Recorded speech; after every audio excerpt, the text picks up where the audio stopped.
Aujourd'hui, vous avez une invitée vraiment très spéciale qui est venue de l'autre côté de la mer pour vous, alors qu'il a neigé. Elle a quand même réussi à attraper son train qui va sous la mer. Il s'agit de Sarah Crossan, dont j'ai eu le grand plaisir de traduire non pas un, mais même deux de ses romans.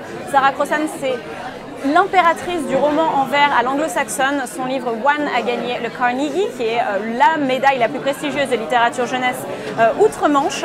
Et elle va vous parler aujourd'hui avec Tom, j'imagine, de tout ce que cela fait d'écrire de tels romans aussi magnifiques et qui sont maintenant en français aux éditions Rageot. Bonjour à tous et bienvenue sur Boîte à mots. Aujourd'hui, nous sommes en compagnie de Sarah Crossan. Hello Sarah. Hi. Il vient de sortir aux éditions Rageot son dernier roman, Swimming Pool in French. I think so, yeah. Yes. So Sarah, can you tell me how The Weight of Water and Kasianka are born? How do you imagine them, the book and the story? Yeah, it was a book that came quite organically. I don't really remember the process for that. It was the first children's novel that I'd ever written, or YA novel I'd ever written. And when I sold the book, the publisher said, "Oh wow, this is a really great book about immigration, the immigrant experience." And I said, "It's not about immigration." But of course it's about immigration, because it's about a Polish girl who moves to the UK and the difficulties that arise as a result of being someone from Eastern Europe moving to a country like the UK. And really it was based on my own experiences as a child. I moved from Ireland to the UK at a time when there was terrorism and Irish people were, I suppose, not particularly welcome. So I think most of my books have some personal element, but they're always disguised by other things, and I don't even realize they're personal until someone asks me questions or I'm further away from the book. When I'm in it, I can't really see myself in it.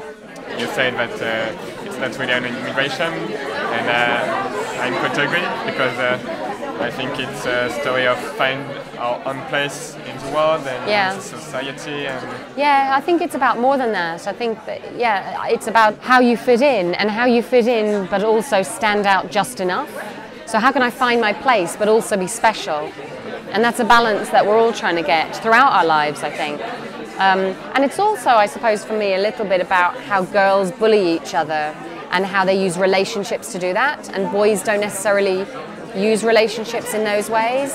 And I think that girls continue to do that even as they become women.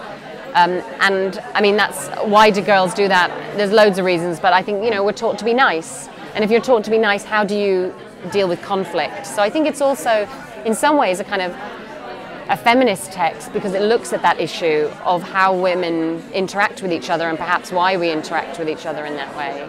Why have you written this story as a novel in verse?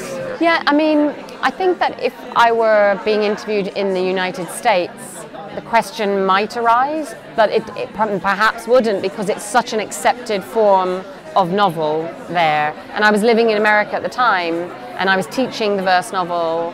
And so it was just something that I was reading, and I forgot that in Europe it's not something that we do.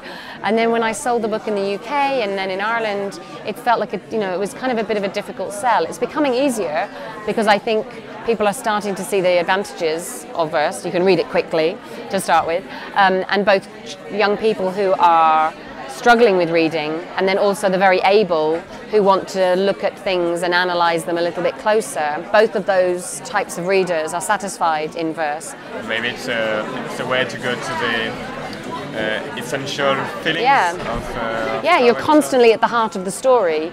You're never kind of sidestepping what the true story is about. You're always attacking everything right in the centre, and that's what I love about it. Yeah, totally. I think that in the book, Kasianka is not a defeatist. No. And it reminds me John Green's novel Looking for Alaska, when Miles said that he is looking to seek a great perhaps. Yeah.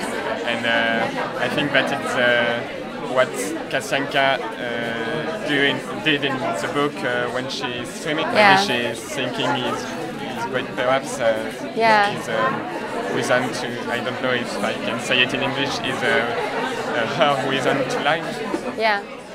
It's her way of speaking as well, because she doesn't have verbal language, and so she's able to use her body in a way that other people cannot use their bodies. And so she is more expert than someone else in this language. In the language of the water, she speaks better than the natives. And so that's what I like about it, that her power in the water, and that really it's a struggle against herself, because it's not like a team sport where she's fighting against someone else.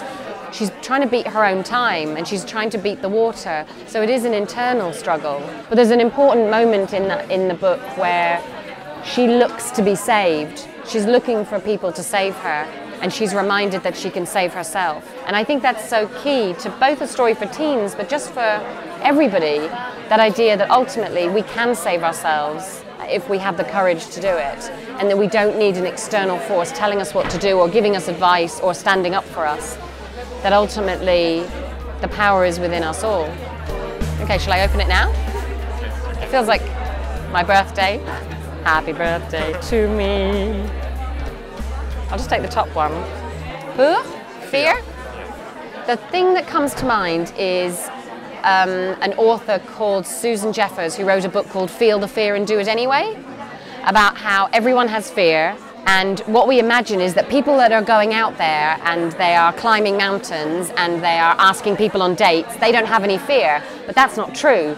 All of those people have fear, but they just feel it and they do it anyway. And that's actually something, when I do school visits and I talk to students, I always say that the difference between people who do it and the people who don't do it is just that people who do it accept their fear and walk into the fear, and that the more you do it, perhaps the less fear you have, but it's never going away.